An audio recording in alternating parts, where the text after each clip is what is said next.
जो थोड़ी देर के लिए सोया हुआ था। इससे पहले कि अभिनव आगे कुछ कहता, उसने चिल्लाते हुए कहा, सामने देखो। अभिनव ने सामने देखा तो पाया कि एक गाड़ी उसकी दिशा में बढ़ती चली आ रही थी।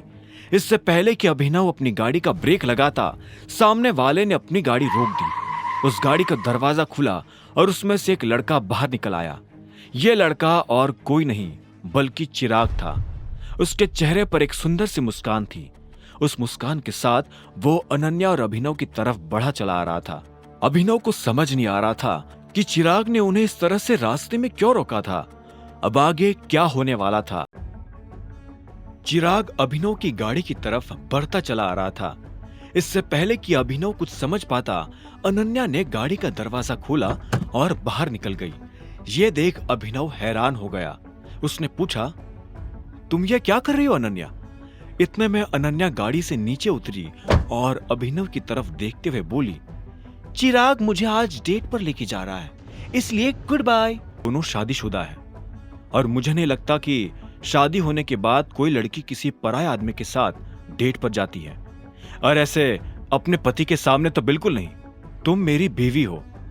यह सुनते ही अनन्या को हंसी आ गई और उसने कहा,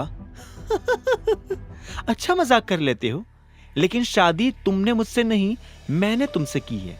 मैं ससुराल नहीं गई, तुम ससुराल आए हो। जिसे तुम शादी समझ रहे हो वो एक तरह से तुम्हारे सिर पर एहसान है, इसलिए अपने आप को शुक्रगुजार मानो और मेरे मामले में टांग अड़ाना बंद करो। ये सब तुम कह क्या रही हो? शादी मैंने तुमसे की हो या तुमने मुझसे? आखिर में तो हम दोनों शादीशुदा ही हुए ना। देखो अभिनव, हमें दूसरे को धोखा नहीं देना चाहिए, ये अच्छी बात है, लेकिन हमें खुद को भी धोखा नहीं देना चाहिए। इस शादी का कोई मतलब नहीं है, ये तुम भी जानते हो और मैं भी। वैसे भी मैंने तुम्हारे नाम की अंगूठी तो नहीं पहनी है। हाँ, तो मैं तुम्हें अंगूठी पहना देता हूं ना। कहो, तुम्हें कितनी अंगूठियां चाहिए? अभिनव ने कहा। यह सुनते ही अनन्या उसे देखने लगी और हंसते हुए बोली, अंगूठी पैसों से आती है तुम्हारे पास पैसे? नौकरी है? इससे पहले कि अभिनव उसकी इस बात का कोई जवाब दे पाता, चिराग अनन्या के पास आया और मुस्कुराते हुए बोला, चले अनन्या, हमें देर हो रही है। चिराग के चेहरे पर एक छुपी मुस्कान देखकर अभिनव का दिल दुख रहा था। चिराग अभिनव को गुस्सा दिलाने में कोई कमी नहीं रख रहा था। जब अभिनव से रहा नहीं गया तो उसने कहा, पागल आदमी, तुझे दिखाई नहीं दे रहा है कि ये मेरी बीवी है? चिराग ने यह सुन अभिनव को देखा और बोला, नहीं, ये तुम्हारी बीवी नहीं है।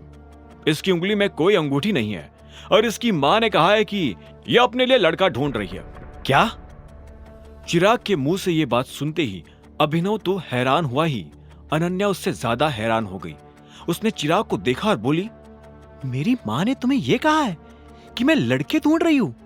इतने में अभिनव ने बीच में आते हुए कहा, चिराग, मैं तुम्हें वार्न कर रहा हूं, मेरी बीवी से दूर रहो। चिराग ने अभिनव की धमकी को तो इग्नोर किया, लेकिन अनन्या की तरफ देखते हुए बोला, अनन्या, तुम्हारी मां को तुम्हारी बहुत चिंता है। हर मां यही चाहती है कि उसके बच्चे के साथ कुछ भी बुरा ना हो, इसमें गलत क्या है?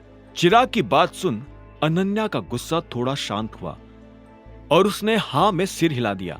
इसके बाद उसने अभिनव को देखा और बोली, तुम मेरी गाड़ी लेकर घर पहुंचो, मैं रात तक आ जाऊंगी। चलो चिराग। नहीं अनन्या, प्लीज प्लीज मेरी बात सुनो। अगर तुम्हें अंगूठी चाहिए तो मैं तुम्हें लाकर दूंगा। अरे मैं तुम्हें अंगूठियों की पूरी फैक्ट्री।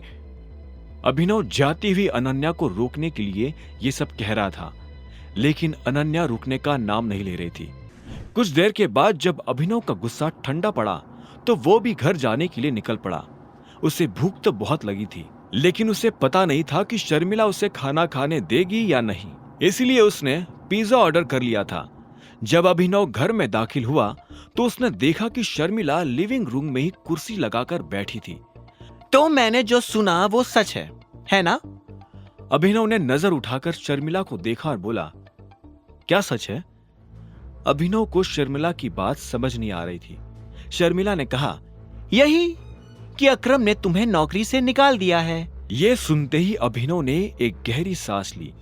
आज सारा परिवार उसकी जान लेने पर तुला हुआ था। अभिनव ने अपने आप को बचाने के लिए कहा, हाँ, उसके लिए आई एम सॉरी, लेकिन मैंने दूसरी कंपनी में नौकरी के लिए अप्लाई कर दिया है। मुझे लगता है कि कल तक रिजल्ट आ जाएगा और जल्द ही मुझे नौकरी मिल जाएगी। यह सुनते ही शर्मिला कुड़ गई और बोली, तुम क्या मुझे बेवकूफ समझ रहे हो? अकरम ने तुम्हें नौकरी से निकाल दिया और तुम्हें लगता है कि कोई और तुम्हें नौकरी दे देगा? ऐसे में वो अपनी जगह से उठा और सीधा अनन्या के कमरे की तरफ बढ़ने लगा। जब शर्मिला ने उसे ऐसे बिना जवाब दिए जाते देखा तो वो चिल्लाते हुए बोली, बस यही आता है तुम्हें? भागना, भागो भागो और भागो। अगर एक दिन मैंने तुम्हें अपनी बेटी की जिंदगी से नहीं भगा दिया तो मेरा नाम भी शर्मिला नहीं। आगे की कहानी जानने के लिए देखें अगला एपिसोड सिर्फ पॉकेट एफएम के यूट्यूब चैनल पर, और द रिटर्न ऑफ टाइगर के सारे एपिसोड्स को सुनने के लिए डिस्क्रिप्शन में दी लिंक से डाउनलोड करें पॉकेट एफएम ऐप।